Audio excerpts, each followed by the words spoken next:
मंचकावरती उपस्थित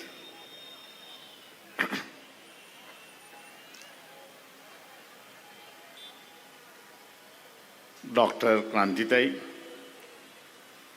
सिद्धार्थ मोकळे,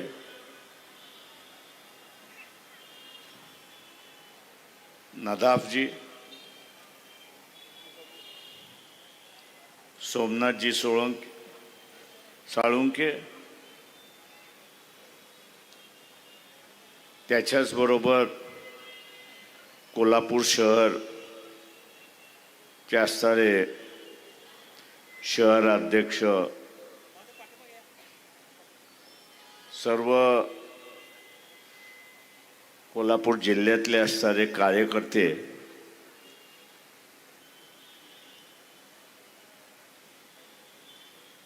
उपस्थित बंधूंनो, भगिनींनो आणि बालमित्रांनो,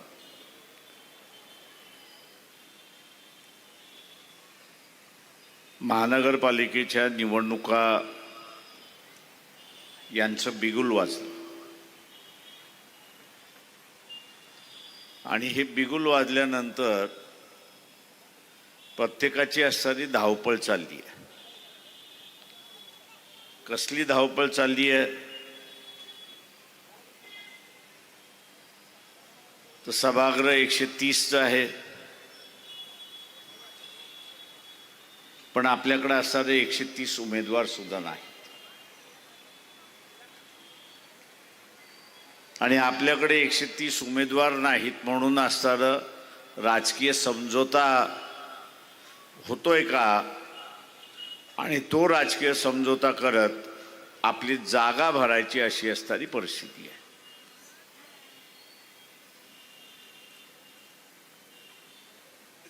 गेले अनेक वर्ष इथे असणारं आणि अनेक इलेक्शन असं मी म्हणेन की समझोत्याचं राजकारण चाललं.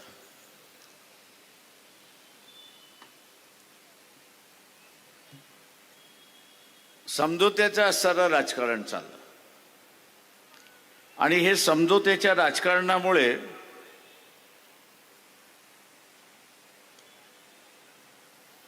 राजकीय पक्ष काही मतदारसंघामध्ये जिवंत आणि काही मतदारसंघामध्ये मेलेल्या अवस्थेमध्ये अशी असणारी परिस्थिती आहे.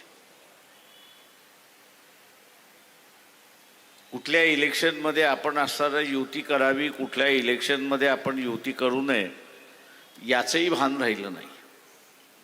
सत्ता आणि सत्ता याच्याशिवाय दुसरं काहीच आम्हाला दिसत नाही आणि याचं आम्हाला कोणाला दिसत नसल्यामुळे पक्ष हा लयास गेला अशी असणारी परिस्थिती आहे. मित्रो,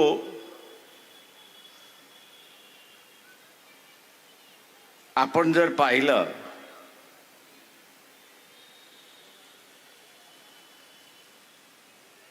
तर ही अवस्था एका दृष्टीने वाईट आहे असं मी त्या ठिकाणी मानतो. मी वाईट ह्याच्यासाठी म्हणतो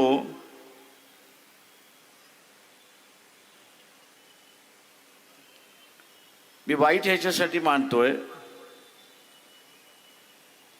की शेवटी राजकीय पक्ष हे लोकशाहीचं टिकण्याचे एक हत्यार आहे. उद्या ही लोकशाहीच, राजकीय पक्षच टिकले नाही तर लोकशाही टिकेल पण एक पक्ष कुठला तरी जिवंत राहील. आणि आज आपल्याला तेच दिसतंय की भारतीय जनता पक्षाचं असणारं जे काही राजकारण आहे हे सगळं राजकारण राजकीय पक्ष संपवण्याचं राजकारण आहे.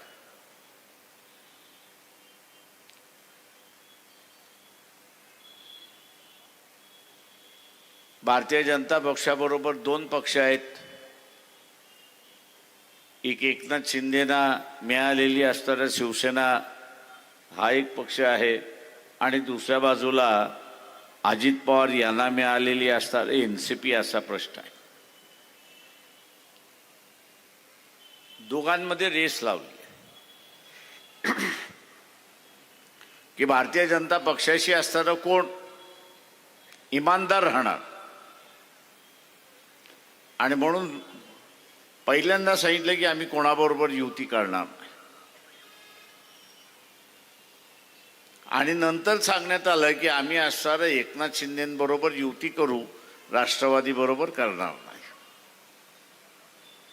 हा खेळ आपण समजला पाहिजे. या खेळाच्या माध्यमातून राजकीय पक्ष कमकुवत करणं हे सुरुवात झालं. एकनाथ शिंदेबरोबर सुद्धा असणारा युती होईल की न होईल याच्याबद्दल मला असणारा शंका आहे. आणि युती झाली तर जी काही मुंबईमध्ये शिवसेनेची ताकद होती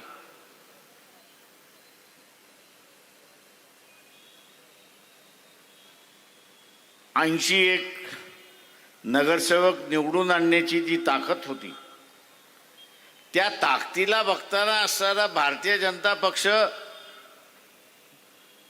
एकनाथ शिंदेच्या शिवसेनेला 100 जागा तरी देणार का 227 228 पैकी, की त्यांना असणारा 30-40 जागा घ्या आणि गप्प बसा म्हणून सांगणार आहात.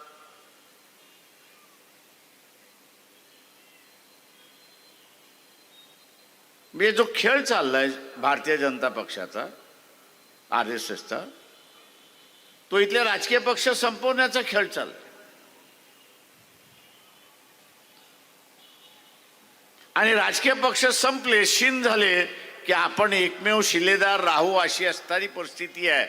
या पार्श्वभूमीवरती कोल्हापूरमध्ये अध्यक्षाने जाहीर केलं, शहराच्या अध्यक्षाने जाहीर केलं की आम्ही एकूण 1 जागा या ठिकाणी लढवणार आहोत.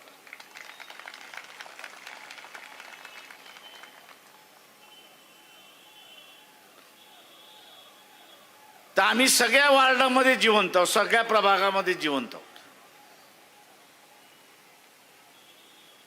आमच्याकडे कार्यकर्ते आहेत, भले ताकदवर नसतील,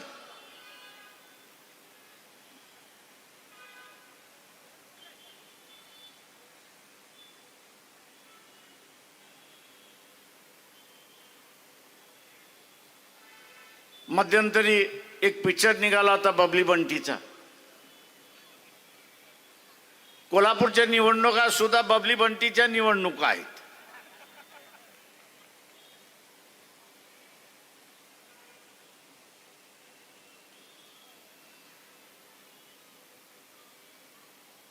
पण त्या निवडणुकांमध्ये आपण लक्षात घेतलं पाहिजे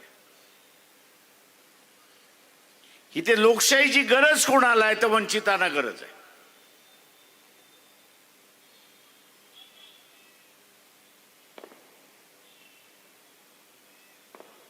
आणि आज वंचितानेच ठरवलं पाहिजे की भारतीय जनता पक्षाचा हा जो मनसुबा आहे,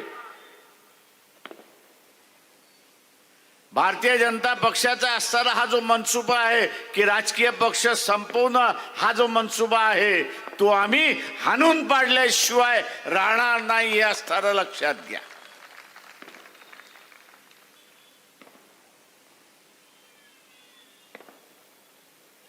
पाच हजार रुपये भारतीय जनता पक्ष एका मताला देण्याची तयारी आहे. ज्या घरामध्ये 5 मतं आहेत त्यांना किती मिळतील?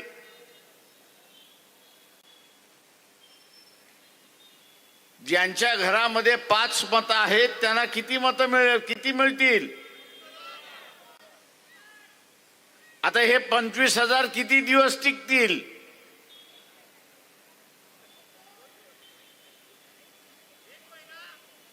एक महिना. आणि 1 महिन्यानंतर ह्या लोकशाहीचं तुम्ही काय केलेलं असेल?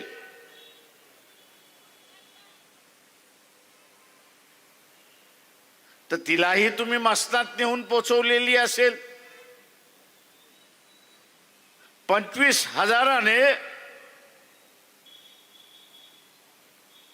25,000 घेऊन तुम्ही लोकशाही ही मसनात नेऊन पोचवलेली असेल,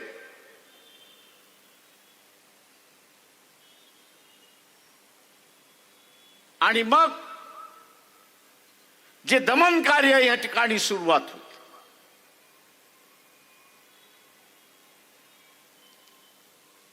जे दमन कार्य या ठिकाणी सुरुवात होईल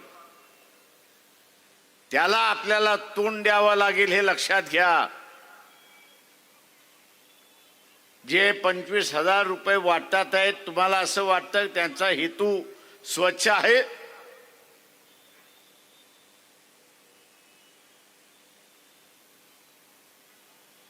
तुम्हाला गुलाम करण्याचा आहे. तुम्ही आवाज उठवणार नाही अशा अवस्थेमध्ये घेऊन जायचं.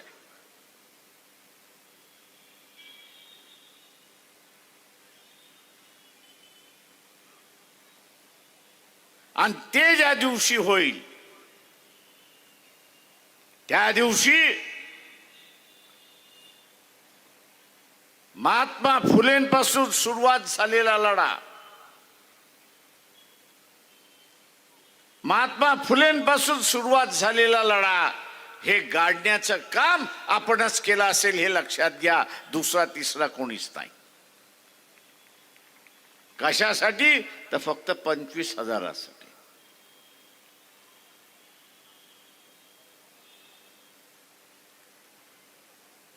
कशासाठी? तर फक्त 25,000साठी. मित्रो,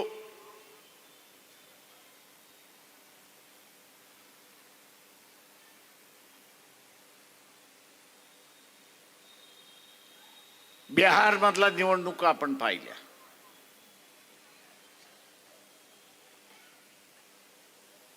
काय झालं? बिहार मधल्या निवडणुका आपण बघितल्या.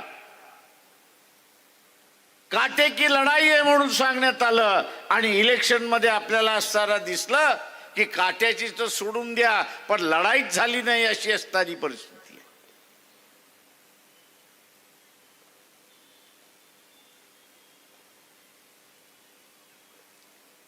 लढाईच झाली नाही अशी असणारी परिस्थिती आहे. एकतर्फा निकाल निघाला अशी परिस्थिती आहे. आणि त्या बिहारच्या माणसाला तुम्ही जाऊन विचारा, अरे तो म्हणतो आम्ही त्यांना मतदान दिलं नाही.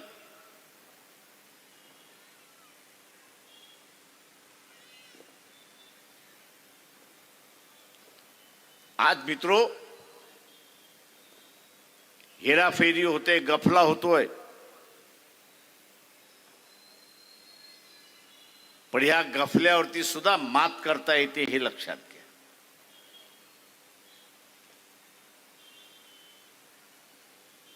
आपल्याला माहिती आहे की झुंडशाही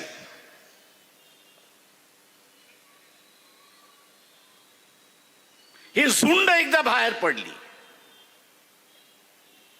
तर ती भल्या भल्याना उद्ध्वस्त करून निघते, हे लक्षात घ्या. ही झुंडशाही जी आहे ती भल्या भल्याला उद्ध्वस्त करून टाकते. आपण सुद्धा असताना एक लक्षात घेतलं पाहिजे की मताची झुंडशाही आपण उभी केली पाहिजे, आणि या भारतीय जनता पक्षाला आपण उद्ध्वस्त केलं पाहिजे, हे लक्षात घ्या.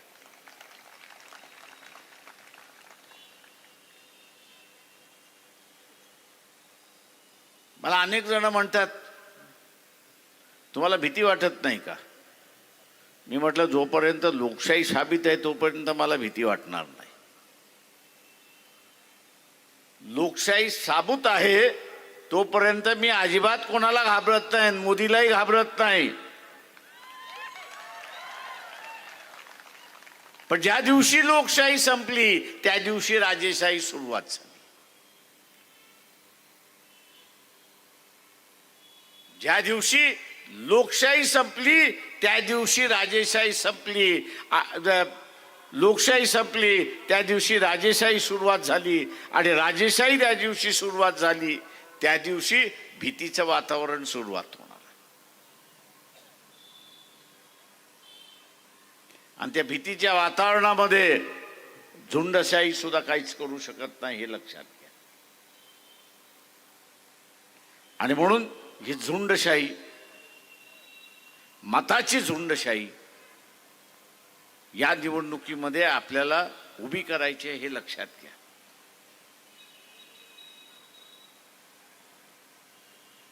उभी करायची आहे, मतपेटीतून उभी करायची आहे.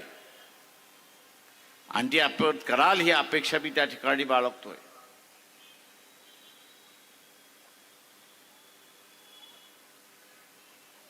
इथली व्यवस्था आपण असताना पाहिली.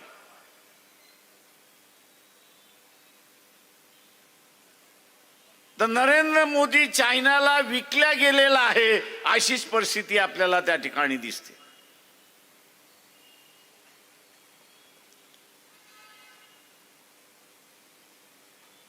चायनाला विकल्या गेलेला आहे.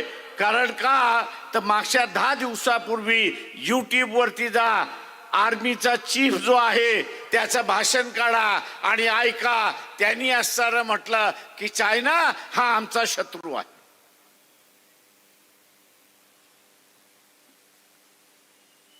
आणि त्याच्याशी आम्हाला युद्ध करण्याची पाळी येऊ शकते असं तो म्हणा. पाळी येऊ शकते. आणि त्याच्याच 3 दिवस अगोदर पंतप्रधान नरेंद्र मोदींचं भाषण आपण असताना ऐका. पंतप्रधान नरेंद्र मोदींचं भाषण ऐका आणि नरेंद्र मोदी असं म्हणतो की चायना आमचा सगळ्यात चांगला मित्र आहे.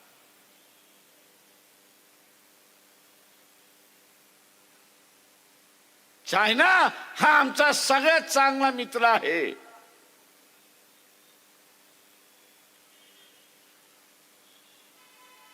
म्हणजे या देशाची ज्यांच्या हातामध्ये सुरक्षित आहे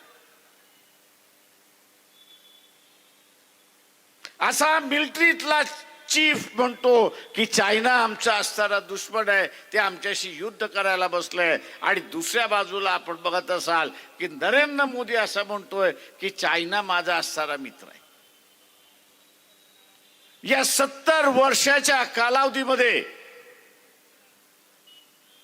देशाच्या 70 वर्षाच्या स्वातंत्र्याच्या कालावधीमध्ये आपण सरकारची एक भाषा आणि मिलिटरीची दुसरी भाषा असं पण कधी ऐकलंय का? दुर्दैवाने कमजोर विरोधी पक्ष आपल्याकडे आहे.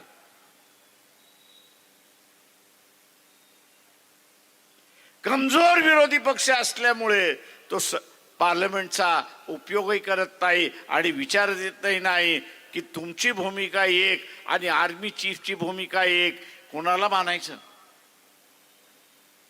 जनतेने कोणाला मानायचं?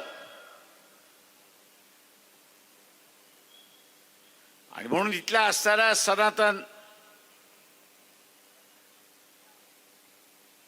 आणि जो भारतीय जनता पक्ष RSS चा प्रेमी आहे त्याला असणारा विचारतोय,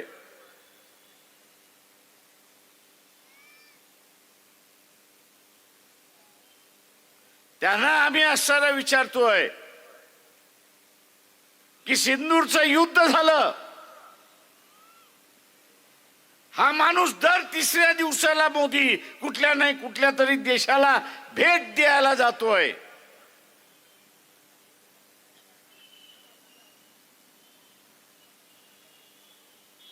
आज सुद्धा कुठल्या तरी परदेशामध्ये आहे.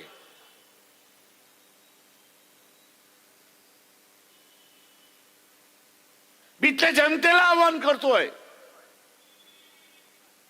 की भारतीय जनता पक्षाच्या वतीने आपल्या वस्तीमध्ये जो प्रचाराला येईल, संघाचा जो प्रचाराला येईल, त्याला असणारा एक विचारा की सिंदूरच्या वेळेस तुमच्या बरोबर कोण उपस्थित होता? सिंदूरच्या युद्धाच्या वेळेस तुमच्या बरोबर एक देश मित्र म्हणून का उभा राहिला नाही? मित्र म्हणून एक देश सुद्धा का उभा राहिला नाही? याचं उत्तर सांगा.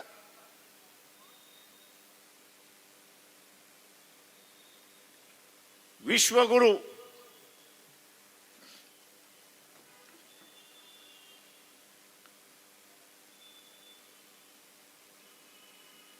आम्ही विश्वगुरु आहोत. अरे बाबा, विश्वगुरु एक सांग, या सिंधूरच्या युद्धामध्ये तुझ्या बरोबर एक शिष्य सुद्धा का उभा राहिला नाही?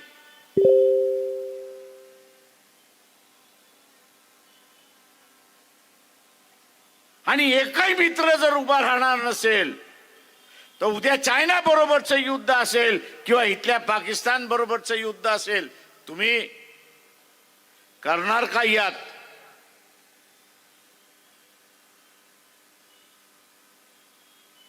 आज आपल्याला दिसते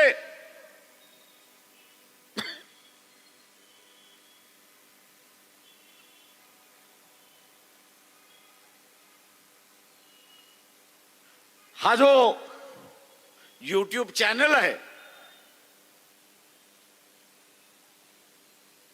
एकदा छंद म्हणून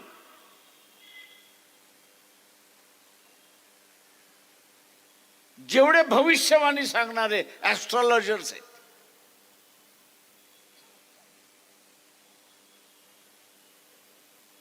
यांचं रात्रभर ऐकत बसलो.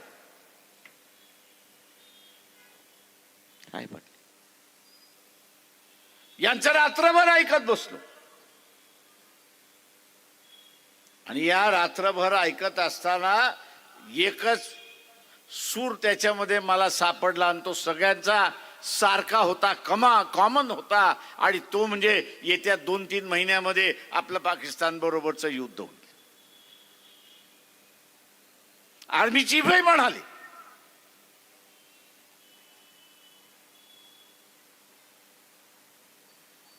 आणि आज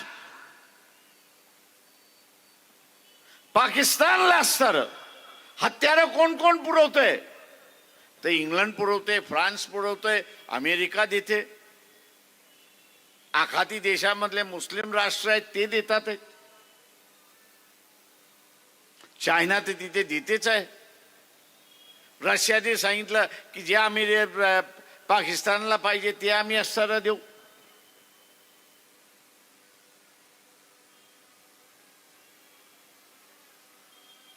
आणि एवढी सगळी देश आणि हे सगळे देश पाकिस्तानला हत्यार देणार असतील आणि पाकिस्तानचा हत्यार कोणाच्या विरोधात वापरणार तर ते भारताच्या विरोधात वापरणार. मोदींना आपण विचारलं पाहिजे, बाबा तू आम्हाला वाचवणार कसं ते हे सांग.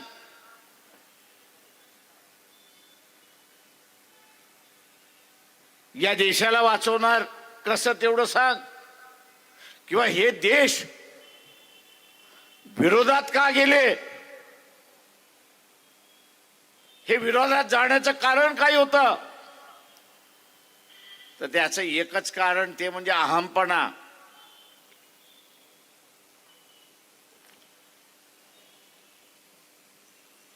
आपण जसं म्हणतो की गावातला पाटील टग्यासारखा वागतोय, आपण म्हणतो की नाही, तशा रीतीने मोदी टग्यासारखा वागायला लागलाय जगभर.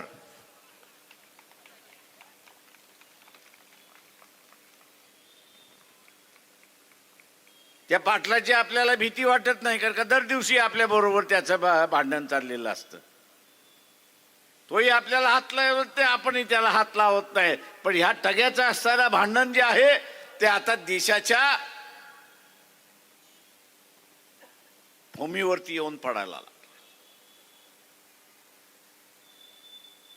डोनाल्ड ट्रम्प म्हणतो की नाही, मी सुद्धा जगातला असणारा टग्या आहे. आणि हा काय म्हणतो, आमचा टग्या, की मी डोनाल्ड ट्रम्पला शिकवलेला आहे आणि शिकवतोय. आता ह्या दोन टग्यांमधली भांडणं, या दोन टग्यांमधली असणारी भांडणं जी आहेत, अमेरिकेबरोबरची भांडणं, याची रशिया बरोबरची भांडणं, याची असणारी इंग्लंड बरोबरची भांडणं, त्याचं भोगावं कोणाला लागणार आहे? ते भारतीयांना भोगावं लागणार आहे.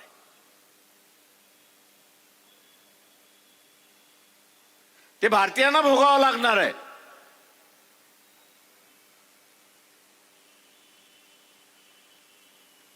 ती काय भारताच्या विरोधात नाहीयेत, ते ह्या टगेच्या विरोधात आहेत.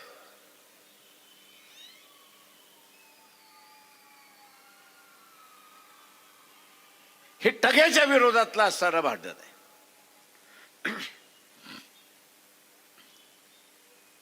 आणि या टगेच्या विरोधातलं भांडण, त्याची किंमत आपण का द्यावी?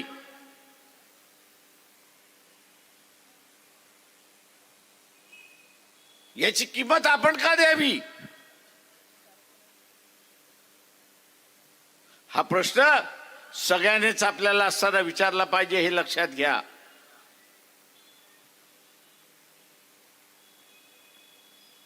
हा उद्याचं युद्ध ते पाकिस्तान बरोबरचं आहे की चायना बरोबरचं आहे त्यात सांगता येत नाही. टाळायचं असेल तर ते तुमच्या हातामध्ये आहे, हे लक्षात घ्या.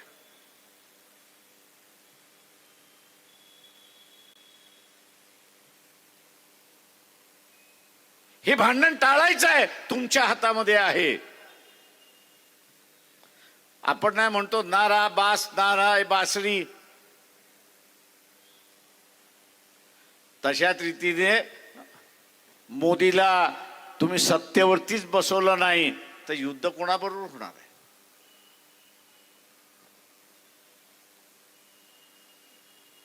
जनतेला हे युद्ध पाहिजे असेल तर मोदीला बसवा, असं मी सरळ म्हणणार आहे. तुम्हाला युद्ध पाहिजे का? ज्यांना ज्यांना युद्ध पाहिजे त्यांनी हात वरती करा.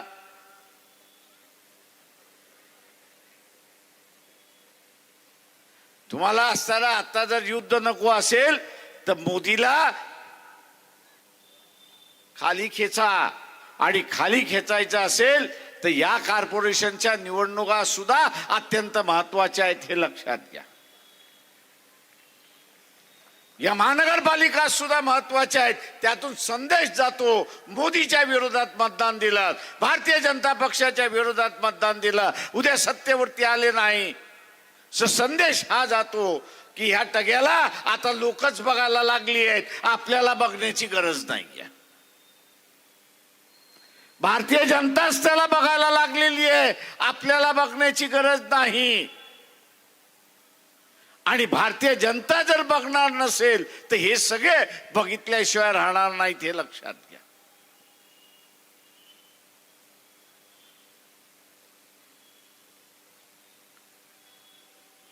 आणि म्हणून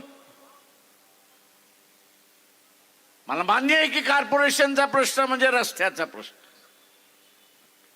कॉर्पोरेशनचा प्रश्न म्हणजे असणारा साफसफाईचा प्रश्न, कॉर्पोरेशनचा प्रश्न म्हणजे पाण्याचा प्रश्न, कॉर्पोरेशनचा प्रश्न म्हणजे नळांचा प्रश्न, गटारांचा प्रश्न, झोपडपट्ट्यांमधला प्रश्न.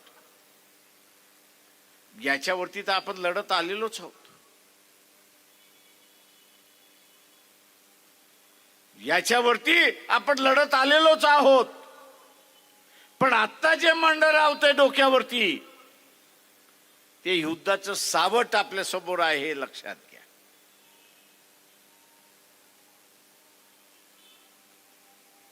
इथले चॅनलवाले आणि वर्तमानपत्रवाले यांना मोदीने मंद केलेला आहे, हे लक्षात घ्या. हे बसलेले पत्रकार खरडवतात, फिल्म करतात, पाठवून देतात, पण त्यांचा जो मालक बसलेला आहे त्याला कात्री लावतो आणि मोकळा करतो.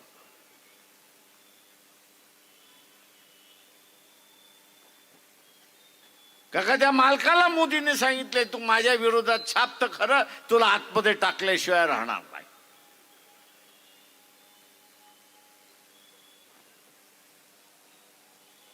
मोदीचं आणि ट्रम्पचं भांडण काही आहे. मोदी असं म्हणतोय तू रशियाचं तेल विकतोयस, ठीक आहे चल विक, पण त्याच्यातला नफा कोणाकडे जातोय?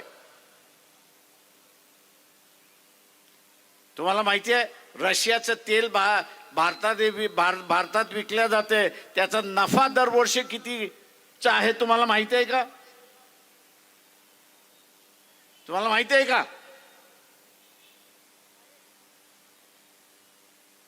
दरवर्षी रशियाचं तेल आपल्याला असं सांगितलं जातंय की भारत विकतोय. चूक आहे. ते भारताला तेल मिळतंय हे बरोबर आहे, पण विकणारा रिलायन्स आहे हे लक्षात घ्या. रिलायन्स कंपनी आहे हे लक्षात घ्या.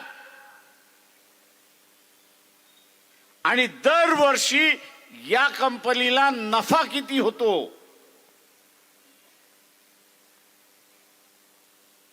कमीत कमी 44,000 कोटीचा नफा आहे.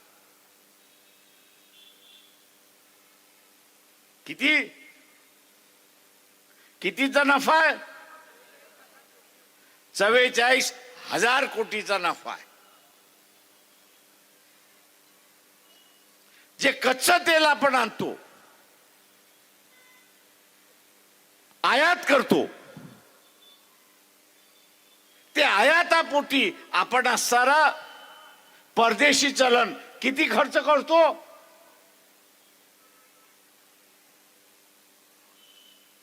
वर्षाला 1,10,000 कोटी आपण खर्च करतो. 1,10,000 कोटी आपण खर्च करतो. तो ट्रम्प हेच म्हणतोय, अरे बाबा 44,000 कोटी तुम्ही कमवताय, हे त्या अंबानीच्या कंपनीला देण्यापेक्षा, रिलायन्सच्या कंपनीला देण्यापेक्षा ते असणारे सरकारच्या तिजोरीमध्ये गेले असते तर आज डिझेल जी 90 रुपये आहे तुम्हाला 40 रुपयाला मिळाली असती की नसती? 40 रुपयाला मिळाली असती की नसती? मोदी तुमचं भलं करतोय की तुमचं खोबरं करतोय? मग त्याचं खोबरं कधी करणार? त्याचं खोबरं कधी करणार? तुम्हाला संधी आली आहे. माझा भारतीय जनता पक्षवाले असतील, RSS वाले असतील, त्यांना आव्हान आहे की मी हा जो आरोप केलेला आहे तो खोटा असेल तर उद्याच सभा घ्या आणि सांगा हा खोटा आहे म्हणून.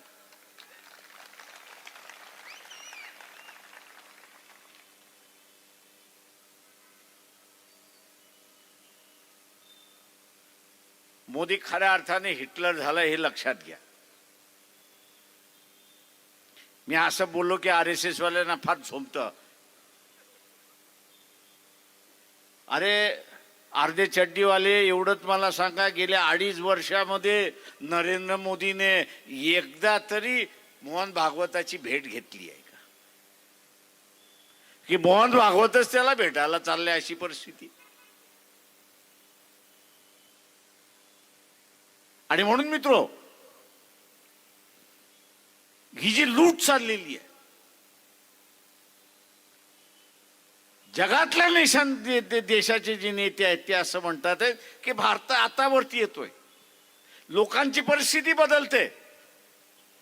ही लोकांची परिस्थिती बदलत असताना लोकांना श्रीमंत करण्याच्या ऐवजी तुम्ही असताना काही घराणेशाहीना श्रीमंत का करताय?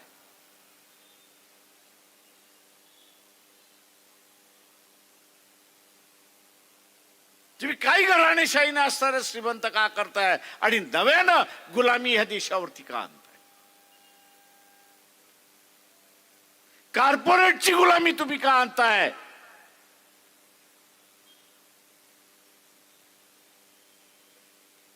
आणि म्हणून मित्रो, उद्याची ही निवडणूक वेगवेगळ्या मार्गाने महत्वाची आहे असं मी त्या ठिकाणी मानतोय. ही देशाची चाललेली लूट, सामान्य जनतेची चाललेली लूट,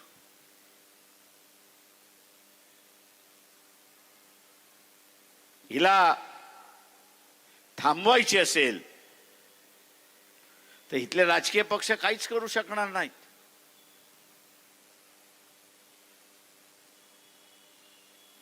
इथले राजकीय पक्ष काहीच करू शकणार नाहीत. याचं कारण आहे, मोदी त्यांना म्हणतो तुम्हाला मिळालेलं स्वातंत्र्य अबाधित ठेवायचं आहे की नाही एवढं सांगा.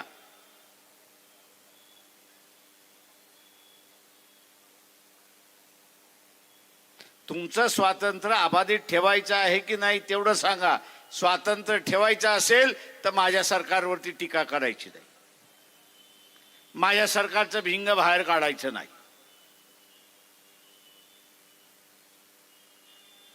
ते काढलं तर तुमची भिंग कोर्टात पडलेली आहेत. कोर्टाला एक अर्ज देईन की ह्याची चौकशी आम्हाला करायची आहे आणि म्हणून ह्याला आम्हाला ताब्यात द्या. तुम्ही ताब्यात आलात तर तिहार जेलचे दरवाजे मोकळेच आहेत. ते तिहार जेल की स्वातंत्र्य.